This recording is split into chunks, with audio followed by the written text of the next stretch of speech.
On a eu un premier retour d'expérience dans lequel on est même situé aujourd'hui dans ce bâtiment de HEI il y a quelques instants. Après cette courte pause, on vous propose un deuxième retour d'expérience avec les intervenants qui sont ici à mes côtés. Antoine Toulotte, chef de projet en valorisation et stratégie du patrimoine de la métropole européenne de Lille. Merci d'être là. Avec Dominique Payelville, BIM Model Manager et BIM Facilitateur chez Archigraphique. Bienvenue. Virginie Dupont, chargée d'opération patrimoine à la métropole européenne de Lille. Donc vous êtes collègue et vous allez avoir des interventions tout à fait complémentaires. Et enfin, Corentin Meunier, bienvenue, consultant BIM et SIM chez BIM InMotion. Je vais vous laisser finalement présenter ce retour d'expérience qui va nous parler d'une opération de la métropole européenne de Lille, la nouvelle unité territoriale de Ronchin, qui est actuellement encore pilotée en BIM, avec un objectif, et c'est ce qui nous réunit aujourd'hui, hein, ces enjeux de transition énergétique, avec un objectif bas carbone. Je vous laisse la parole et on se retrouve à la fin de votre Rex pour les questions-réponses. C'est à vous.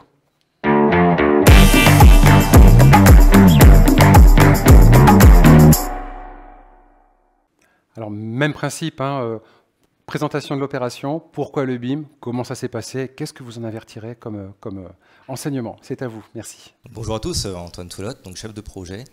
Je vais vous donc présenter l'opération de reconfiguration de l'UTLS Ronchin. Et normalement, il y a une petite présentation. Hop.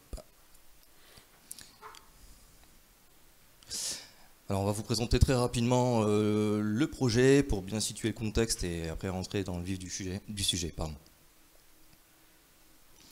Très rapidement, donc c'est une opération qui s'est réalisée en marché global de performance, en procédure concurrentielle avec négociation, c'est-à-dire que l'exploitant a été intégré dès le début des études de conception, pendant la réalisation, donc actuellement chantier, et pour assurer ensuite l'exploitation maintenance pendant 6 ans. En termes de programme, on est sur 4 activités complètement distinctes avec process. On est sur du stockage d'archives, on est sur de l'imprimerie reprographie, un laboratoire d'analyse d'eau et des espaces tertiaires pour notamment accueillir la régie de production d'eau de la MEL. Voilà. En termes d'acteurs, vous les voyez ici écrits, on est sur des grandes entreprises, Vinci Construction, Axima. On est aussi assisté de différents AMO, notamment Archigraphique et BIM Motion ici représentés.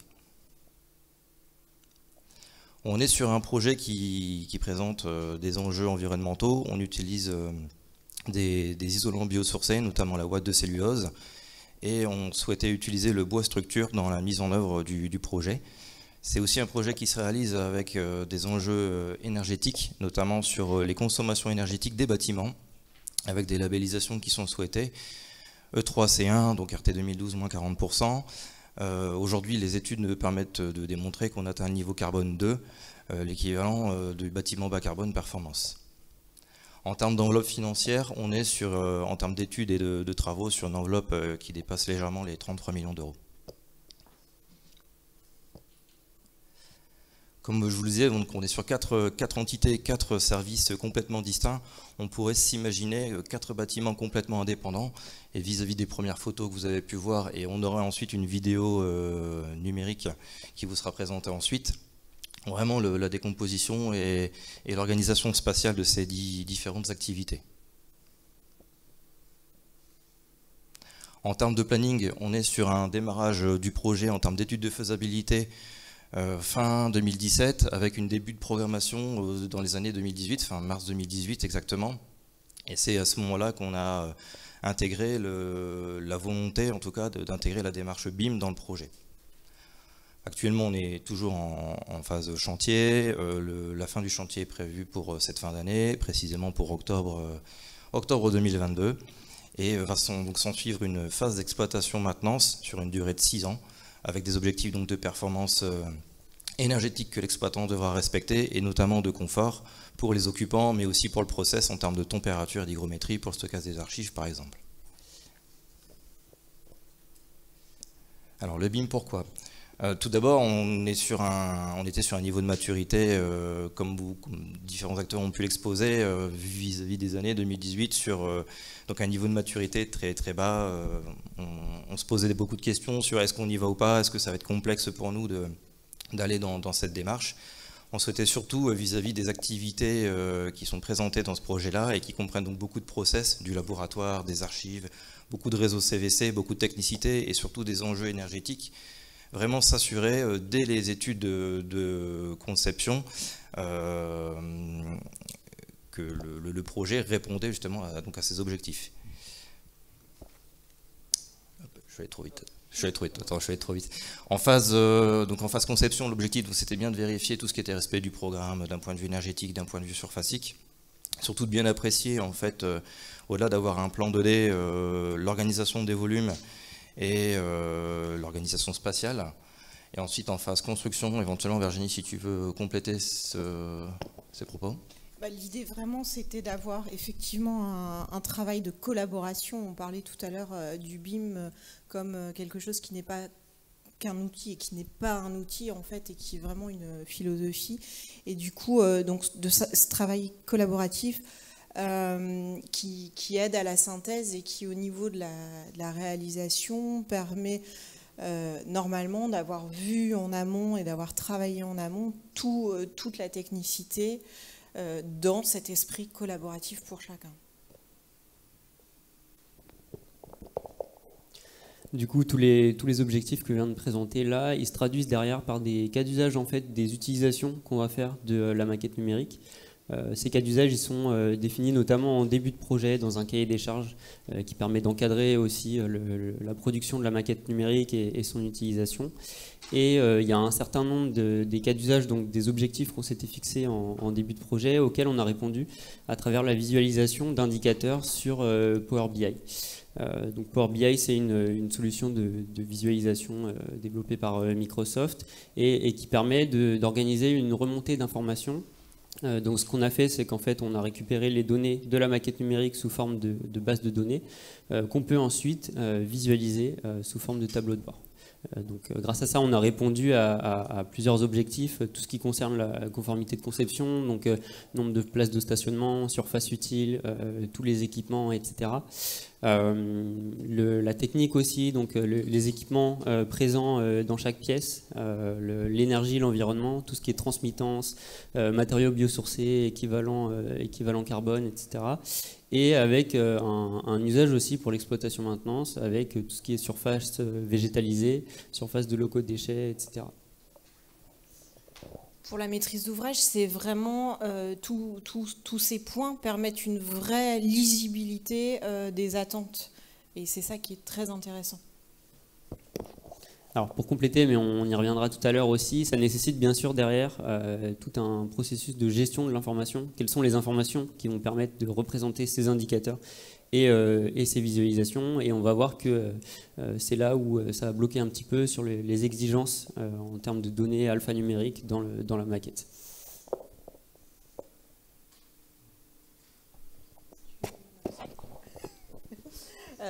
Donc effectivement, comme je disais, pour la maîtrise d'ouvrage, la mise en place de ce travail interactif entre tous les acteurs nous permet une meilleure lisibilité et un accompagnement dès les phases de conception et vraiment au niveau de la réalisation d'avoir cette phase de synthèse, cet esprit de synthèse. On a eu aussi, donc ça a été mis en place dès le concours en fait, donc on a eu dès les analyses de candidature une maturité en fait dans les échanges qui avaient été du projet par cette maquette qu'on pouvait ressentir. Donc ça pour nous ça a été un vrai attrait important. Et après, par contre, pour rentrer dans la technicité pure, on a effectivement aussi, en tant que maître d'ouvrage, fait le choix d'avoir des AMO pour nous accompagner sur cette technicité d'analyse vraiment des maquettes et tous ces outils. Alors, en tant que AMO BIM, justement, notre mission initiale, c'était de définir le cahier des charges attendu et peut-être de freiner aussi ce cahier des charges de toutes ces attentes qui étaient évidemment motivées est reconnu, mais maîtrisant un petit peu le sujet, la compétence et le milieu du BIM actuel, il faut savoir qu'on est confronté à une technologie où il y en a qui y sont depuis 5 ou 10 ans, et il y en a qui sont simplement que c'est peut-être leur premier projet, en l'occurrence. Donc il y a une notion de maturité à cette technologie BIM qui n'est pas encore acquise et uniformément répartie. Donc la mission de la MOBIM, donc définir ce qu'est les charges, et ensuite évidemment de contrôler les restitutions, donc en phase APD et Pro, et là actuellement donc en phase exécution. On a un contrôle continu de l'évolution des maquettes d'exécution, chantier, pour préparer ce qu'on attend du DOE BIM, donc préparer les différents usages que pourront avoir l'exploitant derrière.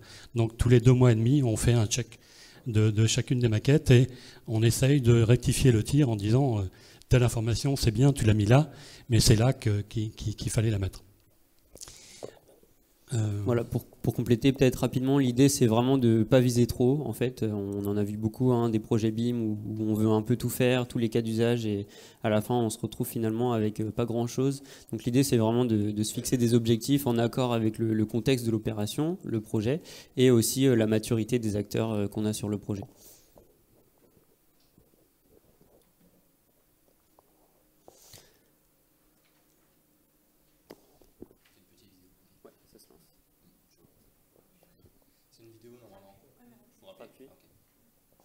Donc là, on a une petite vidéo de présentation du projet, donc peut-être pour resituer un peu le contexte. Donc on a des maquettes pour chaque bâtiment, des maquettes pour chaque lot technique. Donc là, ce que vous avez sous les yeux, c'est uniquement l'architecture et la partie aménagement extérieur. Donc on le voit aussi, il y a encore quelque chose à corriger sur la maquette au niveau de la géométrie, aussi sur la partie alphanumérique. Mais voilà un petit peu une vision d'ensemble du projet.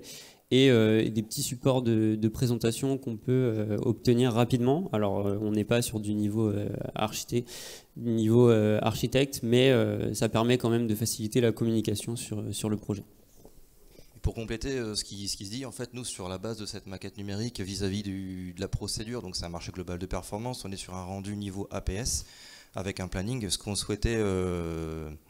avant de rentrer sur le sujet REX, ce qu'on souhaitait vraiment, c'était pouvoir mettre en face la temporalité des constructions du projet, puisqu'on est sur 2 solutions de construction différentes, bâtiment béton, bâtiment bois.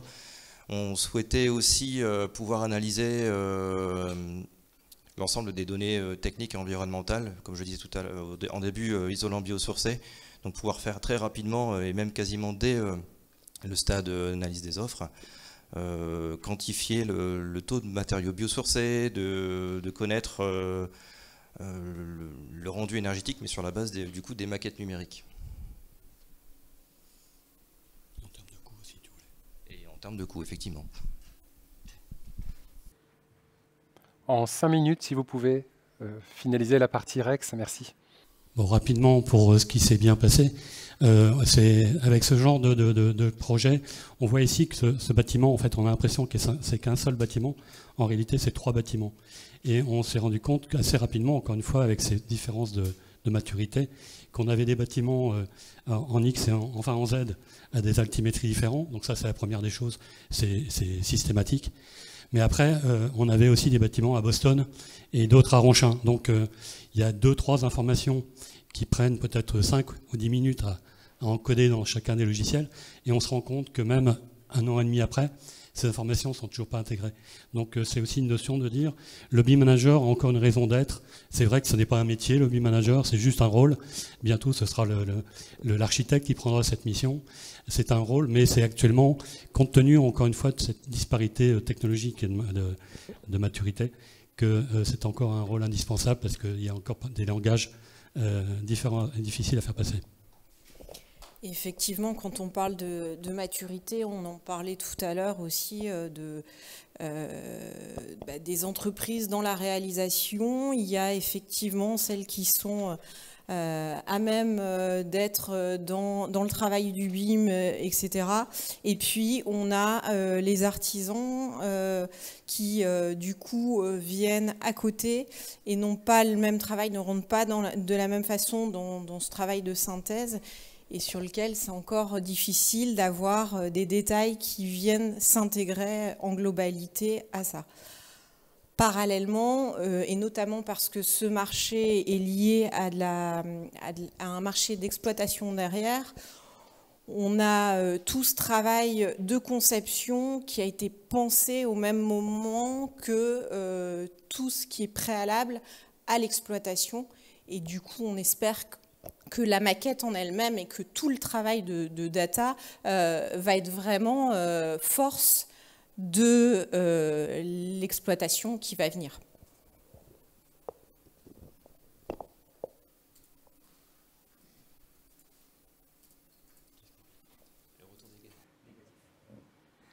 Tout s'est bien passé?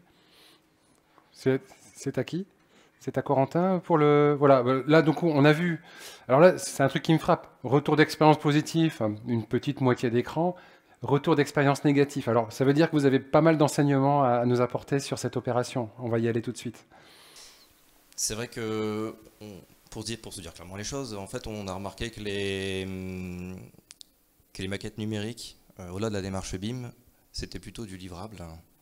L'entreprise nous transmettait en fait les maquettes numériques actualisées, mais plutôt comme un livrable, plutôt comme un outil de travail.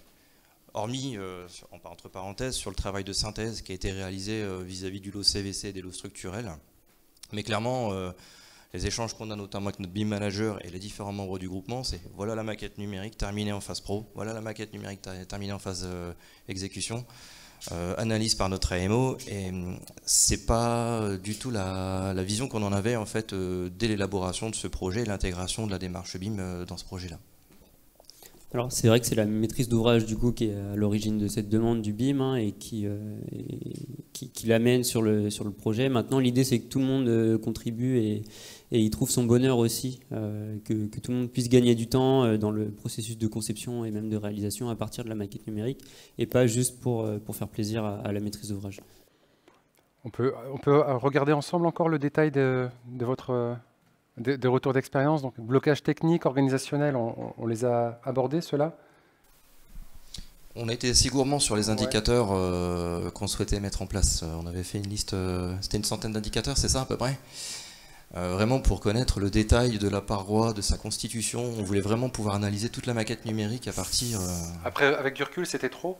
Oui, clairement c'était trop, puisqu'en face, les acteurs qui nous transmettent ces maquettes numériques, ou les études en tout cas dans lesquelles nous étions, ne permettaient pas de fournir les données pour les indicateurs.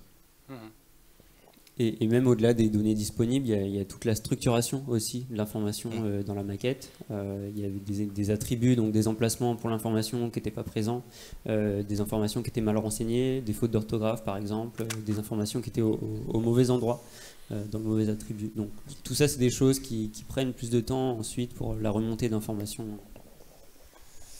Oui, c'est encore une fois le problème de maturité, je vais revenir dessus, mais on est en phase actuellement où il y a la maturité au logiciel. Donc moi, j'étais à la base spécialiste Autodesk, mais j'en suis sorti. Aujourd'hui, il y a d'autres logiciels. Maintenant, je travaille sur Archicad. L'idée, c'est de sortir du logiciel, du modeler. On s'en fiche parce que Revit ne fera pas 30 ans. Donc il y aura d'autres logiciels qui vont sortir, et cette maturité aussi aux IFC. Donc il y a deux choses, et aujourd'hui les gens sont encore en train d'apprendre à mettre une porte dans un mur, alors que nous on est en train de leur demander de remplir le champ degré coupe-feu ou le matériau, etc. Et on nous regarde avec les yeux au ciel en disant mais waouh, pas trop vite quoi. Donc voilà, c'est un petit peu cette déception à ce niveau-là. Ensuite, une autre déception, c'est que justement dans le cadre d'aujourd'hui, où c'était un projet avec une forte attente, on avait une centaine d'indicateurs attendus par Antoine et Virginie, c'était que tout ce qui était environnemental et tout ce qui était analyse du bâtiment par la suite, eh bien on s'est rendu compte qu'on avait très peu et pourtant je suis aussi noble, donc je vais essayer de le dire politiquement correct, mais on a très peu d'emprise et d'entrain des bureaux d'études thermiques. Enfin, tu me contredis si j'ai une bêtise, mais voilà, on n'a pas eu ce soutien, parce que voilà, en tant qu'AMOBIM, on a cette compétence logicielle et infrastructure IFC, mais on n'a pas cette compétence technique, thermique, environnementale, et on n'a pas eu cette appétence des différents bureaux d'études qui étaient présents au projet. D'accord. Est-ce qu'on peut, je sais qu'il y a une synthèse que vous avez préparée pour, en 1 minute, s'il vous plaît, voilà, passer à la partie questions-réponses. Je pense qu'il nous reste encore une slide à parcourir ensemble. Hop, si on peut l'afficher. Merci. Alors, quels enseignements, les risques d'échec, les marges de progrès? Alors, si vous avez déjà évoqué l'essentiel, voilà. Close beam, on en a parlé, le close beam? Alors, qui a... Oui, alors.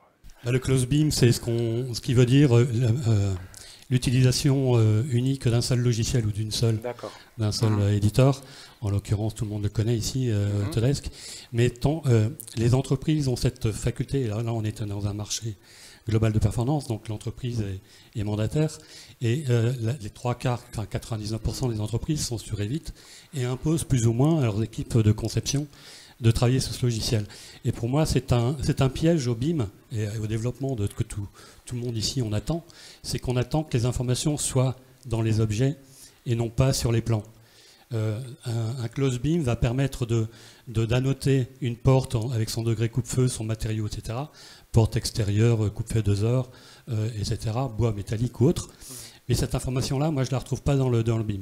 Donc, s'il y avait cette exportation imposée aux IFC, donc cette interopérabilité, donc un open BIM, au moins, les différents partenaires et les modeleurs, parce qu'on parle des dessinateurs, des projeteurs, comprendraient la raison de remplir, de renseigner ces champs. D'accord, donc le format peut avoir un impact aussi sur la capacité de collaboration, peut être un frein ou peut être un vrai pont finalement vers la collaboration.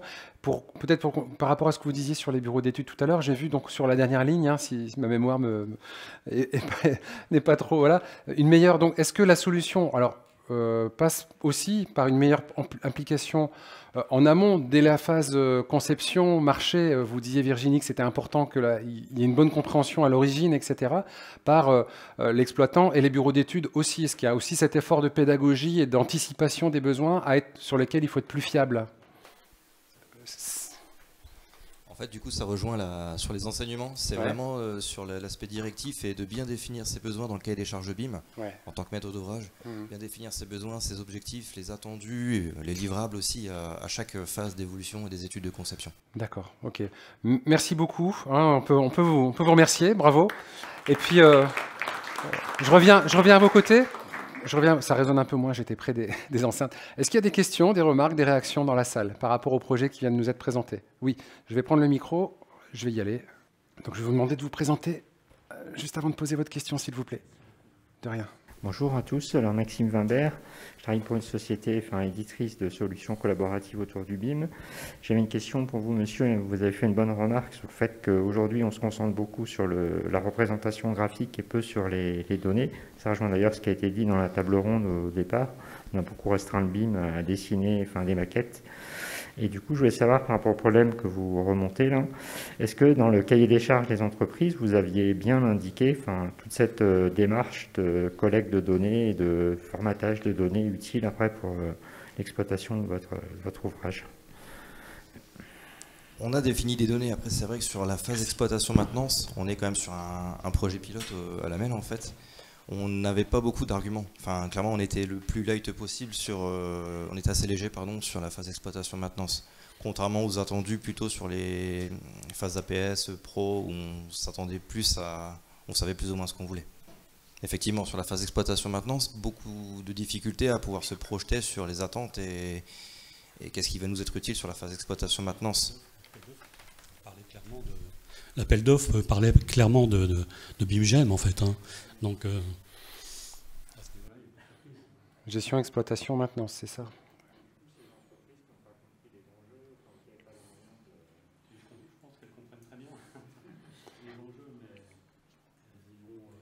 Micro, s'il vous plaît. Le micro. En fait, moi, grosso modo, ma conclusion à moi, c'est, j'anticipe, mais c'est de partir sur un BIM choisi et pas sur un BIM contraint. ça fait des années que je le dis, il faut que chacun y trouve son intérêt. Il faut que le dessinateur trouve un intérêt à modéliser en 3D, parce que quand il a fait son plan, il a ses façades et ses coupes.